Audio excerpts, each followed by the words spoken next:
Sometime in the early 90s, I was in the apparel business. And I used to have foreign guests. I had 2 guests at the time from New York, a Jewish lady who used to look like Susan Sarandon. You know the girl. The other one, Chinese, Brooklyn born, looked like Lucy Lui from Charlie's Angels. Both of them New Yorkers. Both of them had that Brooklyn accent. They would call water as water, water. And one time I remember I had a secretary called Merle Lopez, Susan, the Lucy Lui lookalike girl. She went up to Merle and she said, "Can I have bottled water?" And Merle comes to me and she says, "Sir, gusto niya parang water." I said, "Not parang water." Sabi niya, "Sir, parang water." And I go to Susan, Lucy Lui. I said, "Lucy, what do you want?" She says, "Bottled water." Oh, Merle, she wants water. So anyway, so we gave her bottled water. Now these 2 were my customers.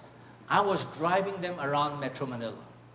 My plant was in the south, somewhere near San Miguel, and my office was in Makati, and we used to go back and forth. In the 90s, EDSA was under construction. MRT or LRT? MRT. It was under construction, and there used to be traffic jams. Do you remember those days? Yeah?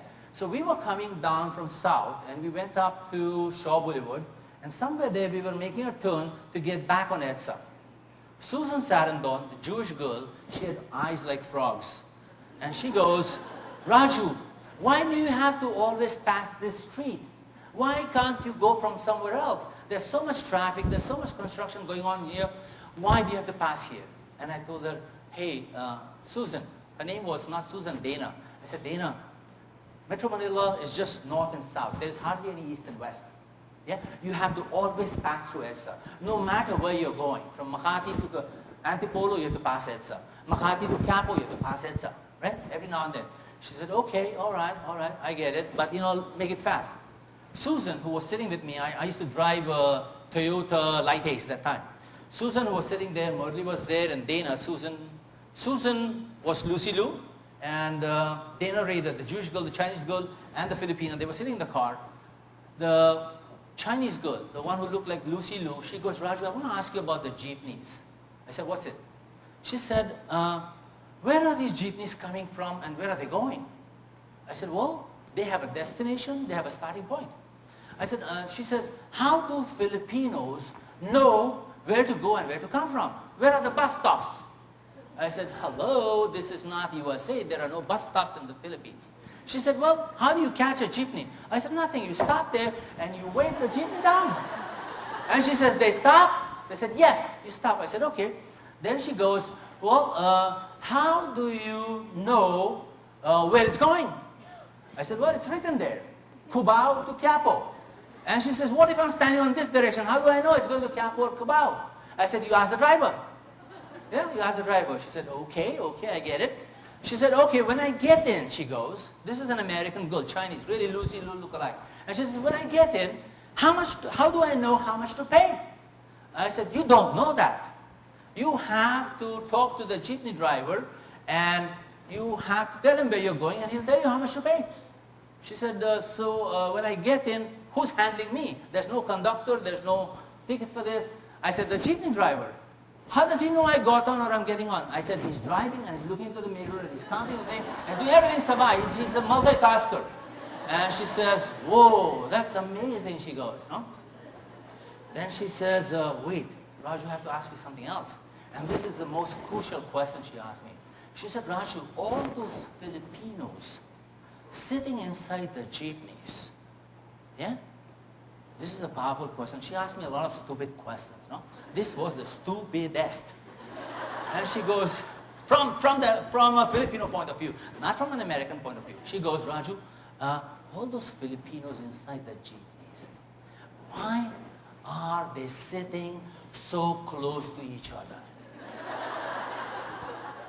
And I was driving the Light Ace and there was traffic and I was already giggling from the previous question. So I had to park my car. I said, "Wait, I need to get down and laugh. I need to get down and laugh." She goes, "Why are they sitting close to each other?" Then she follows up that question. She goes, "Do they know each other?"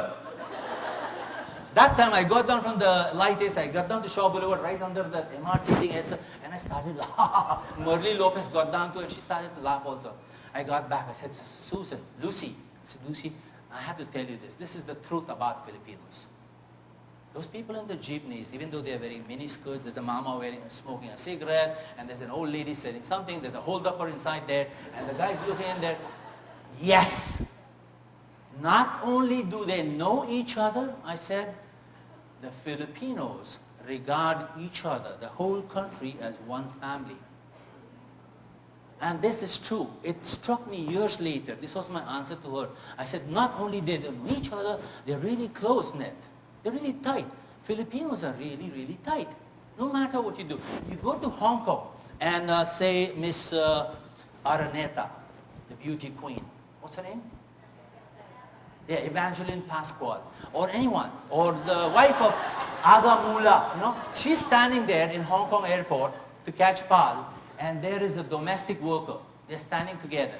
And they're having a chat as if they've known each other all their life. Have you ever seen that scene? Yeah? So it struck me that you are the only nation, only community that is so well gelled. Does that make sense to you? And here's my note of inspiration, that you can change the world like you have done in the past. All your coup d'etats, they're like family affairs.